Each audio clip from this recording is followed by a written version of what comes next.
यदि आप कर्ज में डूबे हुए हैं और आर्थिक तंगी से परेशान हैं, तो आपको सूर्य देव के इस महामंत्र का जाप अवश्य करना चाहिए। यह मंत्र बहुत ही शक्तिशाली और प्रभावशाली मंत्र है। इस मंत्र के नियमित 108 बार जाप करने मात्र से ही कर्ज में शीघ्र ही मुक्ति मिलती है, धन और संपत्ति में वृद्धि होती है, घर परिवार में सौभाग्य और शांति बनी रहती है। इस मंत्र से आप कर्ज मुक्त हो जाओगे, धन वृद्धि आपके जीवन में होने लगेगी। सूर्य भगवान बहुत ही दयालु हैं, वह अपने भक्तों की मनोकामनाओं को पूरी करते हैं। इस महामंत्र के नियमित 108 बार जाप करने से आपकी सभी मनोकामनाएं पूरी हो जाएंगी और आपके जीवन में धन की कोई भी कमी नहीं रहेगी। आप अपने जीवन में उन्नति प्राप्त करेंगे, आपको हमेशा सफलता ही प्राप्त होगी। इसलिए प्यारे भक्तों, इस मंत्र को साधारण समझने की गलती बिल्कुल भी ना करें। यह मंत्र बहुत ही प्रभावशाली मंत्र है। इस मंत्र का प्रभाव तुरंत ही दिखाई देने लगता है। अगर आप सच्ची श्रद्धा के साथ इस मंत्र का नियमित 108 बार जाप करेंगे तो आपका जीवन खुशियों से भर जाएगा और आपके जीवन में कभी भी धन की कमी नहीं आएगी। इसलिए प्यारे भक्तों, इस मंत्र का नियमित 108 बार जाप करें और पूरी श्रद्धा के साथ करें। अगर आप सूर्य देव का आशीर्वाद प्राप्त करना चाहते हैं तो इस वीडियो को लाइक और चैनल को सब्सक्राइब जरूर कर दीजिए और कमेंट बॉक्स में जय सूर्य देव अवश्य लिख दीजिए। तो चलिए भक्तों, मंत्र का जाप करना प्रारंभ करते हैं। ओम ह्रीं श्रीं सूर्याय सहस्र तेजसे महाधन प्रदायकाय नमः। ओम ह्रीं श्रीं सूर्याय सहस्र तेजसे महाधन प्रदायकाय नमः।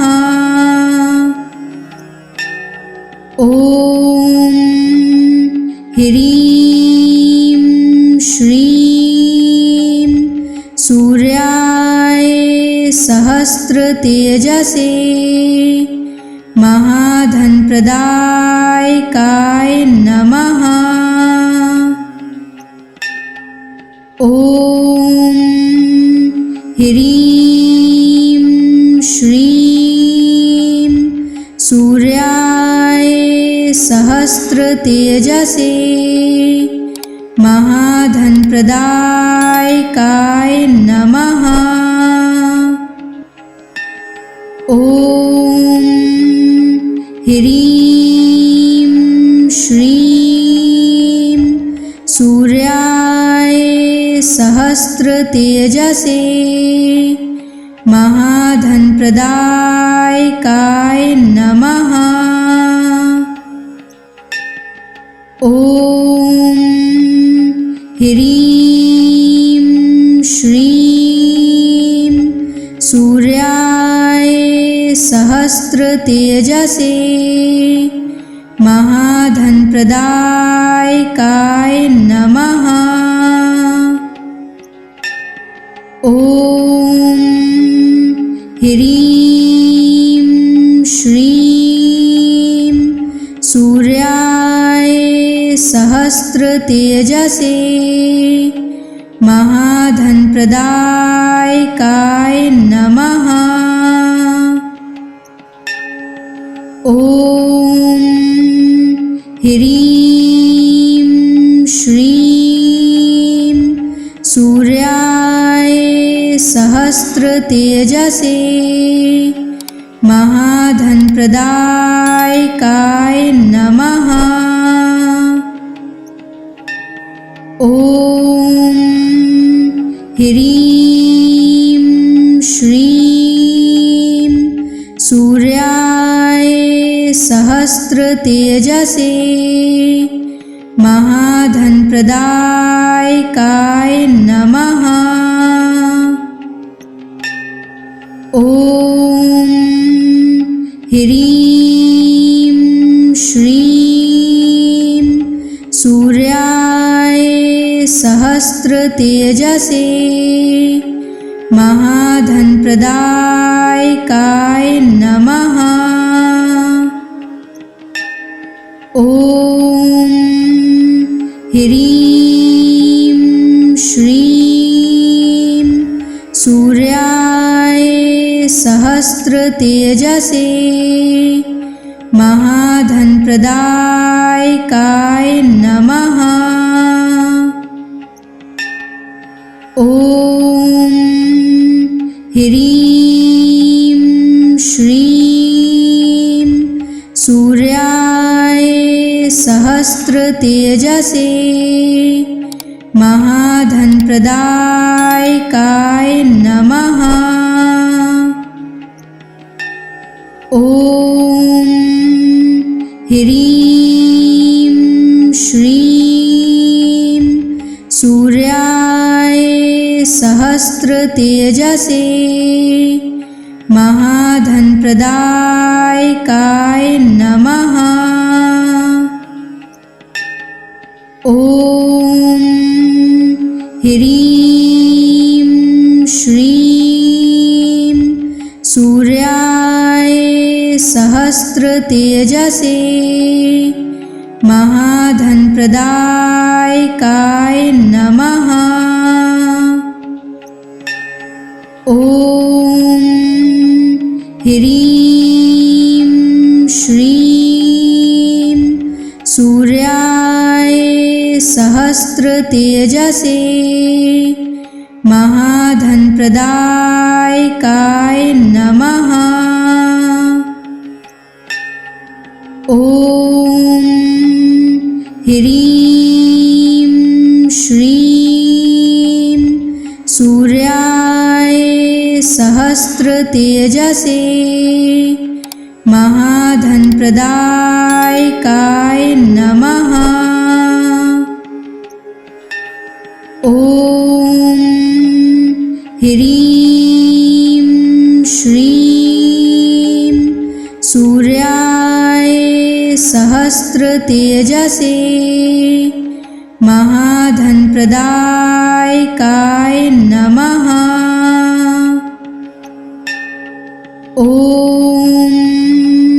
ह्रीं श्रीं सूर्याय सहस्रतेजसे महाधनप्रदायकाय नमः। ॐ ह्रीं श्रीं सूर्याय सहस्रतेजसे महाधनप्रदायकाय नमः। ॐ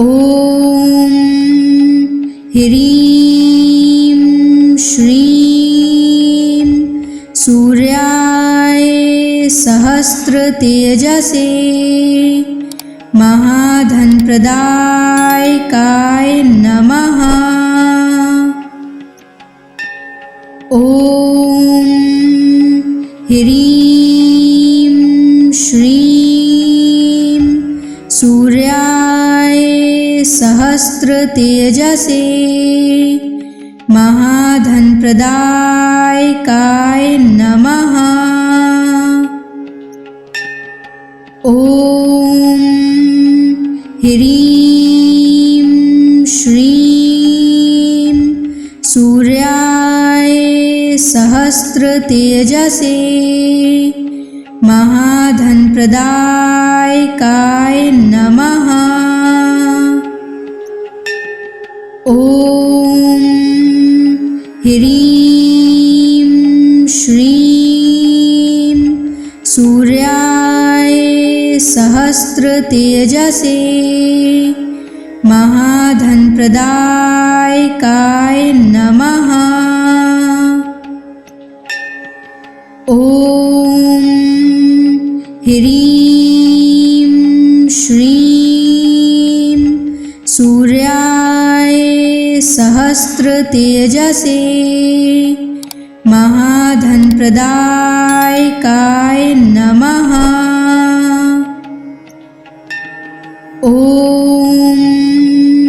ह्रीं श्रीं सूर्याय सहस्रतेजसे महाधनप्रदायकाय नमः। ॐ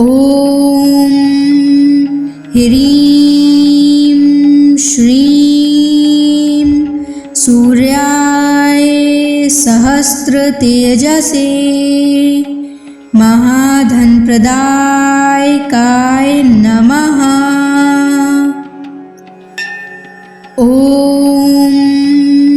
ह्रीं श्रीं सूर्याय सहस्रतेजसे महाधनप्रदायकाय नमः। ॐ ह्रीं श्रीं सूर्याय सहस्रतेजसे महाधनप्रदायकाय नमः।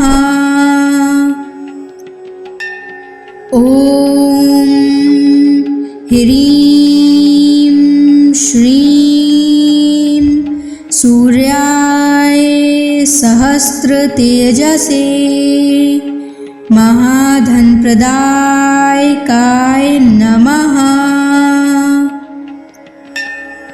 ॐ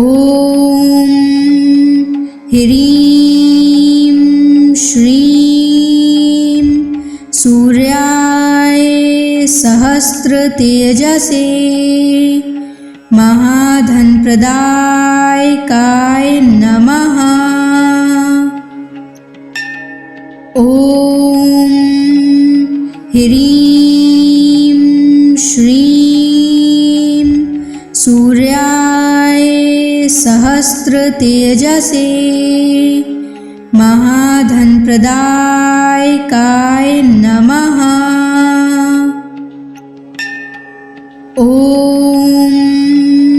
ह्रीं श्रीं सूर्याय सहस्रतेजसे महाधनप्रदायकाय नमः। ॐ ह्रीं श्रीं सूर्याय सहस्रतेजसे महाधनप्रदायकाय नमः। ॐ ह्रीं श्रीं सूर्याय सहस्रतेजसे महाधनप्रदायकाय नमः। ॐ ह्रीं श्रीं सूर्याय सहस्रतेजसे महाधनप्रदायकाय नमः। ॐ ह्रीं श्रीं सूर्याय सहस्रतेजसे महाधनप्रदायकाय नमः। ॐ ह्रीं श्रीं सूर्याय सहस्रतेजसे महाधनप्रदायकाय नमः। ॐ ह्रीं श्रीं सूर्याय सहस्रतेजसे महाधनप्रदायकाय नमः। ॐ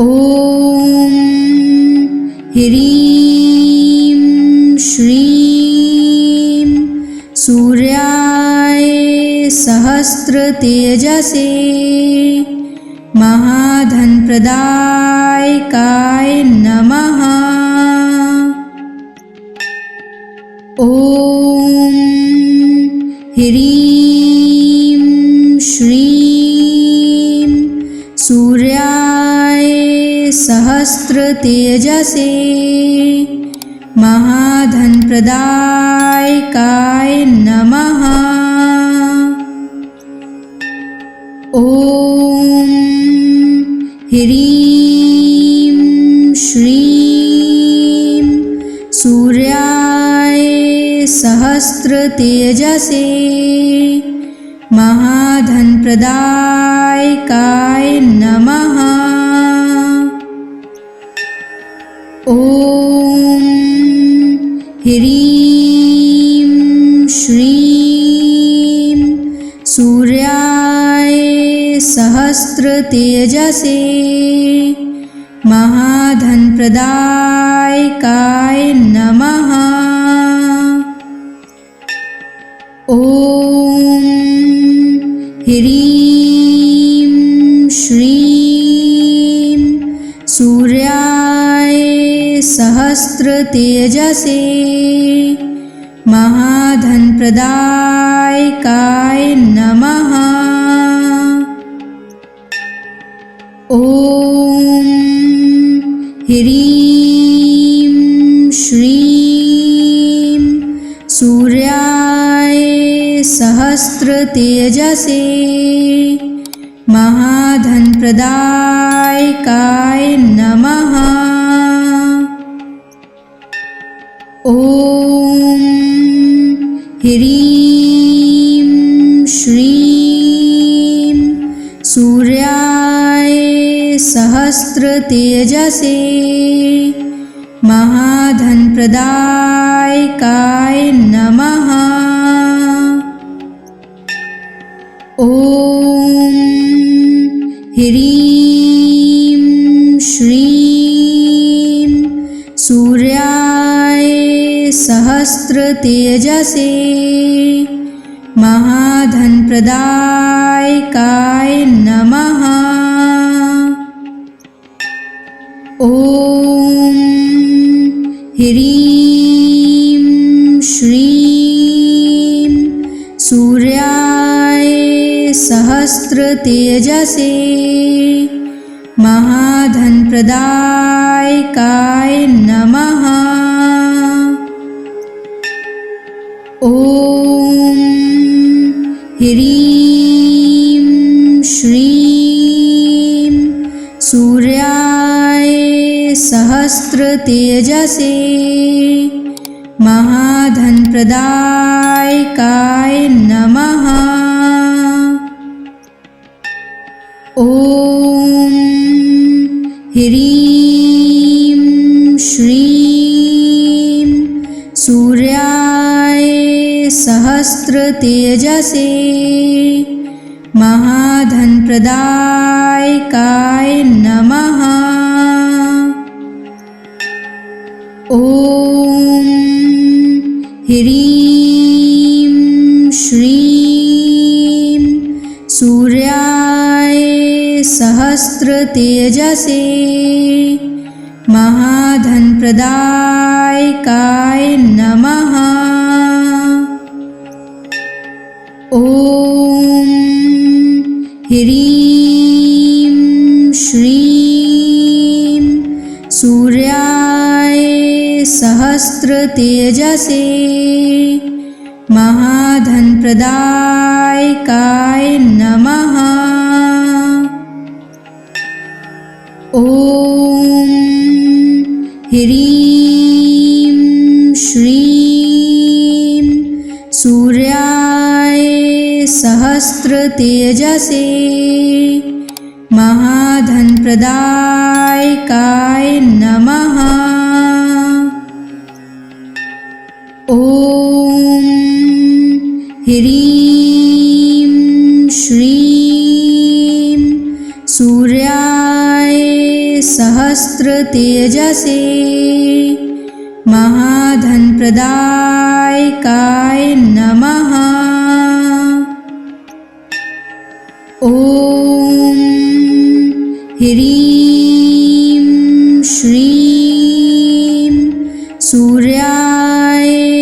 सहस्रतेजसे महाधनप्रदायकाय नमः।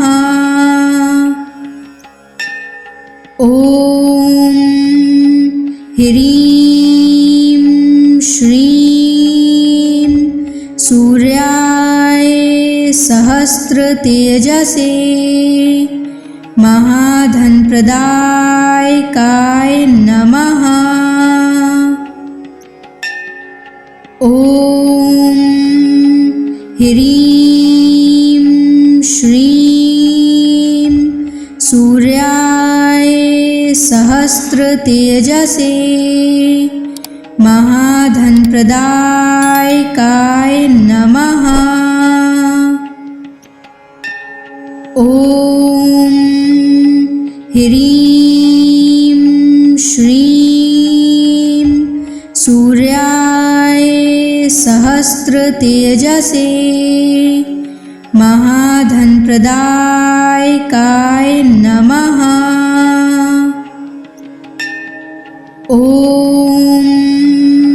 ह्रीं श्रीं सूर्याय सहस्रतेजसे महाधनप्रदायकाय नमः।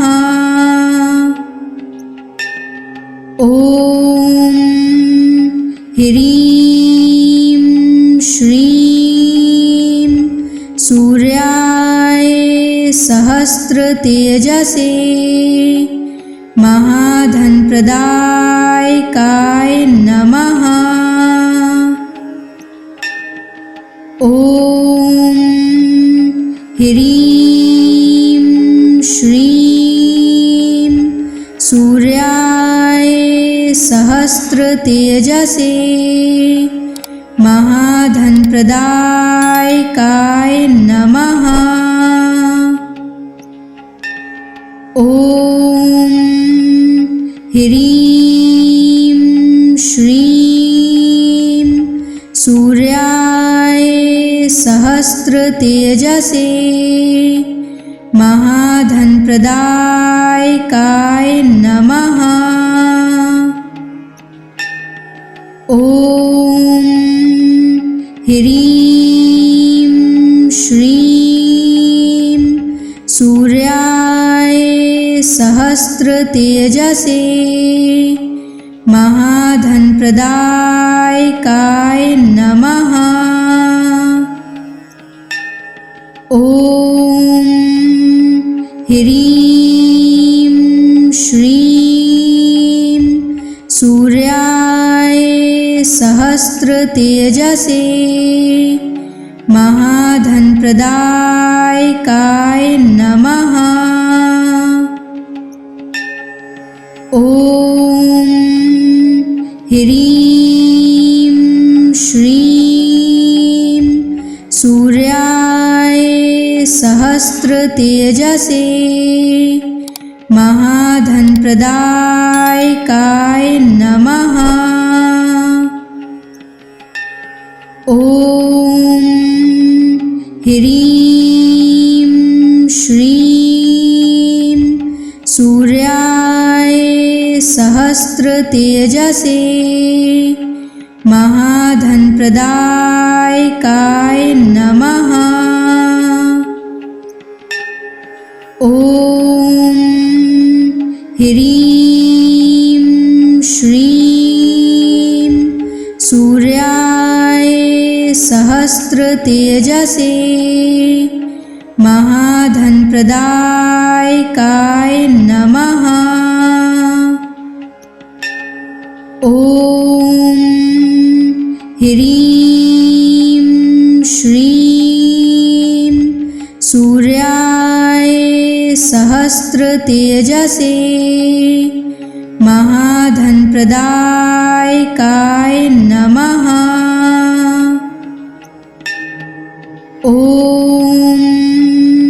ह्रीं श्रीं सूर्याय सहस्रतेजसे महाधनप्रदायकाय नमः। ॐ ह्रीं श्रीं सूर्याय सहस्रतेजसे महाधनप्रदायकाय नमः। ॐ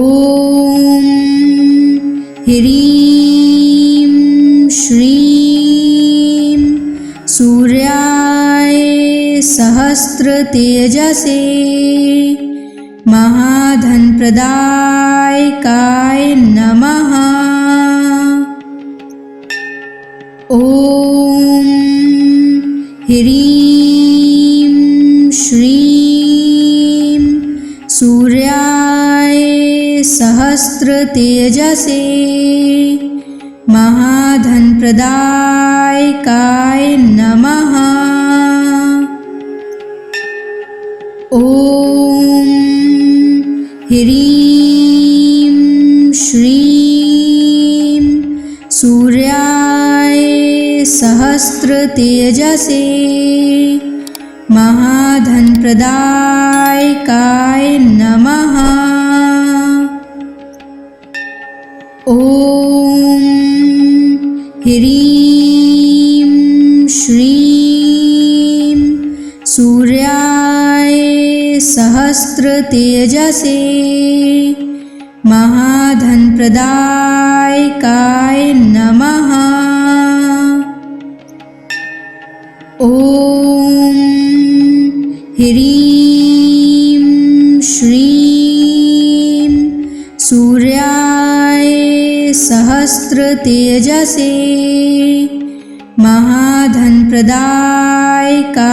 नमः। ॐ ह्रीं श्रीं सूर्याय सहस्रतेजसे महाधनप्रदायकाय नमः। ॐ ह्रीं श्रीं सूर्याय सहस्रतेजसे महाधनप्रदायकाय नमः। ॐ ह्रीं श्रीं सूर्याय सहस्रतेजसे महाधनप्रदायकाय नमः। ॐ ह्रीं श्रीं सूर्याय सहस्रतेजसे महाधनप्रदायकाय नमः। ॐ ह्रीं श्रीं सूर्याय सहस्रतेजसे महाधनप्रदायकाय नमः। ॐ ह्रीं श्रीं सूर्याय सहस्रतेजसे महाधनप्रदायकाय नमः। ॐ ह्रीं श्रीं सूर्याय सहस्रतेजसे महाधनप्रदायकाय नमः। ॐ ह्रीं श्रीं सूर्याय सहस्रतेजसे महाधनप्रदायकाय नमः। ॐ ह्रीं श्रीं सूर्याय सहस्रतेजसे महाधनप्रदायकाय नमः। ॐ ह्रीं श्रीं सूर्याय सहस्रतेजसे महाधनप्रदायकाय नमः। ॐ ह्रीं श्रीं सूर्याय सहस्रतेजसे महाधनप्रदायकाय नमः। ॐ ह्रीं श्रीं सूर्याय सहस्रतेजसे महाधनप्रदायकाय नमः। ॐ ह्रीं श्रीं सूर्याय सहस्रतेजसे महाधनप्रदायकाय नमः। ॐ ह्रीं श्रीं सूर्याय सहस्रतेजसे महाधनप्रदायकाय नमः। ॐ ह्रीं श्रीं सूर्याय सहस्रतेजसे महाधनप्रदायकाय नमः। ॐ ह्रीं श्रीं सूर्याय सहस्रतेजसे महाधनप्रदायकाय नमः। ॐ ह्रीं श्रीं सूर्याय सहस्रतेजसे महाधनप्रदायकाय नमः। ॐ ह्रीं श्रीं सूर्याय सहस्रतेजसे महाधनप्रदायकाय नमः। ॐ ह्रीं श्रीं सूर्याय सहस्रतेजसे महाधनप्रदायकाय नमः। ॐ ह्रीं श्रीं सूर्याय सहस्रतेजसे महाधनप्रदायकाय नमः। ॐ ह्रीं श्रीं सूर्याय सहस्रतेजसे महाधनप्रदायकाय नमः। ॐ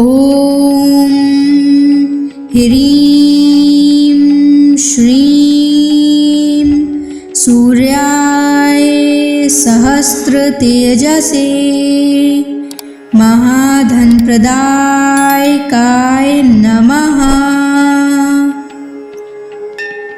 ॐ ह्रीं श्रीं सूर्याय सहस्रतेजसे महाधनप्रदायकाय नमः। ॐ ह्रीं श्रीं सूर्याय सहस्रतेजसे महाधनप्रदायकाय नमः। ॐ ह्रीं श्रीं सूर्याय सहस्रतेजसे महाधनप्रदायकाय नमः। ॐ ह्रीं श्रीं सूर्याय सहस्रतेजसे महाधनप्रदायकाय नमः। ॐ ह्रीं श्रीं सूर्याय सहस्रतेजसे महाधनप्रदायकाय नमः। ॐ ह्रीं श्रीं सूर्याय सहस्रतेजसे महाधनप्रदायकाय नमः। ॐ ह्रीं श्रीं सूर्याय सहस्रतेजसे महाधनप्रदायकाय नमः। ॐ ह्रीं श्रीं सूर्याय सहस्रतेजसे महाधनप्रदायकाय नमः। ॐ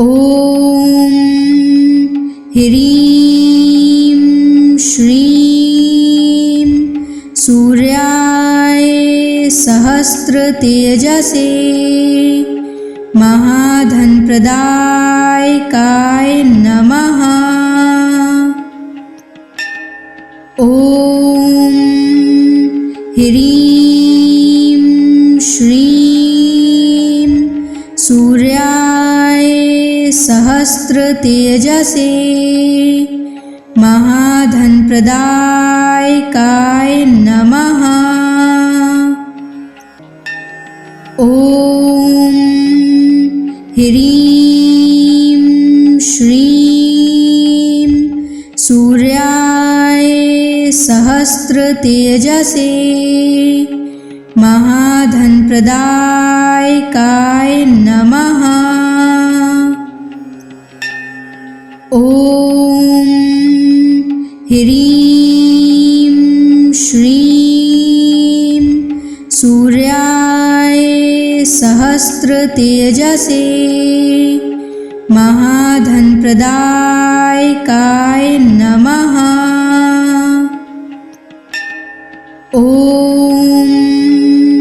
ह्रीं श्रीं सूर्याय सहस्रतेजसे महाधनप्रदायकाय नमः।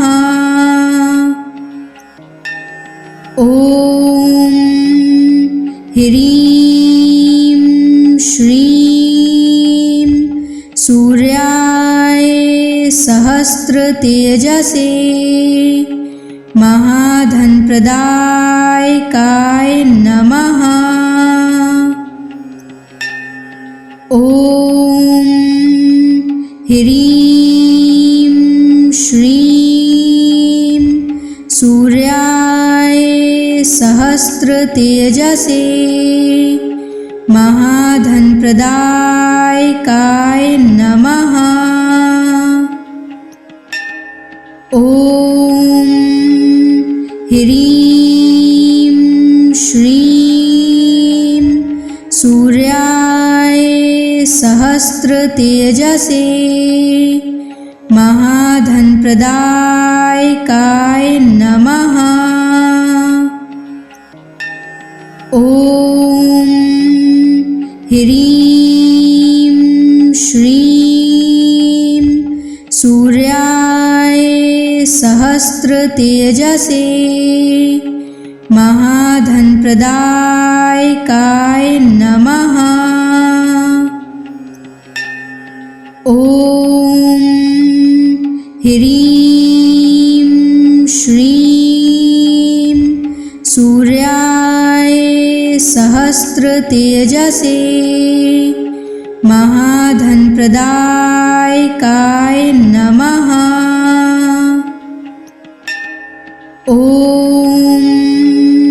ह्रीं श्रीं सूर्याय सहस्रतेजसे महाधनप्रदायकाय नमः। ॐ ह्रीं श्रीं सूर्याय सहस्रतेजसे महाधनप्रदायकाय नमः। ॐ ह्रीं श्रीं सूर्याय सहस्रतेजसे महाधनप्रदायकाय नमः। ॐ ह्रीं श्रीं सूर्याय सहस्रतेजसे महाधनप्रदायकाय नमः। ॐ ह्रीं श्रीं सूर्याय सहस्रतेजसे महाधनप्रदायकाय